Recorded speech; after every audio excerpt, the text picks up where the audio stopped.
The discovery of gold in northern Minnesota led to the Vermilion Lake Gold Rush of 1865 and 66. However, hardly any gold was found. Tiny amounts of gold were found embedded in quartz. Mining the gold out of this hard rock was non-profitable. The gold prospectors abandoned the area by 1867. Then in the summer of 1893, gold was discovered on Little American Island in Rainy Lake. Miners, hoping to make it rich, flocked the northern region.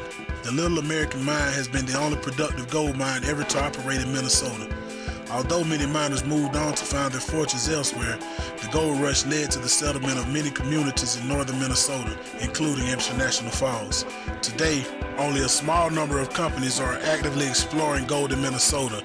And this is only the beginning of a creation of some of Minnesota's most extraordinary and popular summer hangouts.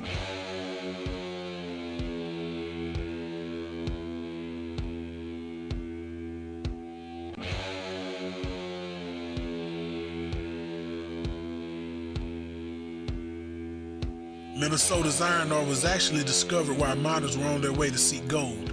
Since their aim was gold, the iron was ignored. As it turned out, the iron would become more valuable to the northern Minnesota than the gold.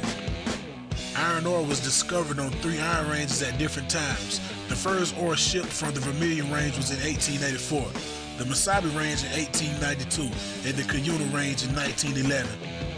The mines were operated through the hard work of the miners. They used shovels and pickaxes to take the ore out of the rock. Horses and mules hauled the ore out of the mine. Later, steam shovels and engine-powered tools were used. Mining was dangerous work. Many miners were killed in mine accidents. The worst mining disaster in Minnesota happened in 1924 on the Cuyuna Range. 41 miners drowned in the Milford Mine when a nearby lake broke through in the underground mine, flooding the tunnels that all of the miners were working in.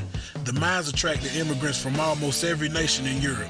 Thousands of immigrants were arriving in America at the same time as the mines were opened. The Minnesota mines provided jobs for many immigrants. Most of the jobs were for the unskilled. It was manual labor that required great physical strength.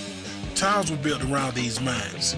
As the mines were expanded, many towns were moved to new locations because they were built on top of iron ore.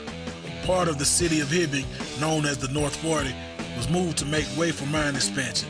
If you visit Hibbing today, you can see the remains of sidewalks, house foundations, and streetlights near the Hull Russ Mahoning mine overlook. After mining finishes, the mine area must undergo rehabilitation. Waste dumps are continued to flatten them out to further stabilize them.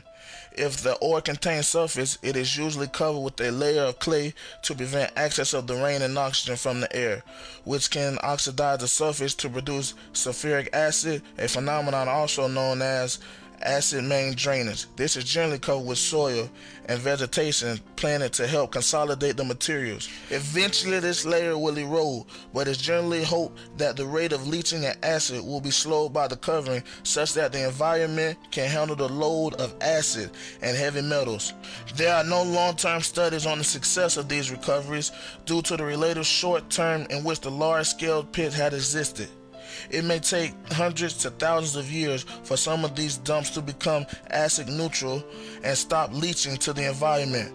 The dumps are usually fenced off to prevent livestock denumbing them of the vegetation. The pit is then surrounded with a fence to prevent access and is generally filled up with groundwater. But luckily, most of the mine pits here in northern Minnesota aren't filled with these toxic chemicals. You may find some old mining machinery that was left behind, probably because it was impossible to save it, but that's about it. So with a little knowledge, research, and gut, some of these pits have turned into some of Minnesota's most popular summer hangouts. And if jumping off a cliff into a giant pool of water where rocks may or may not be submerged below sounds like a great thrill, then this is for you. Have fun.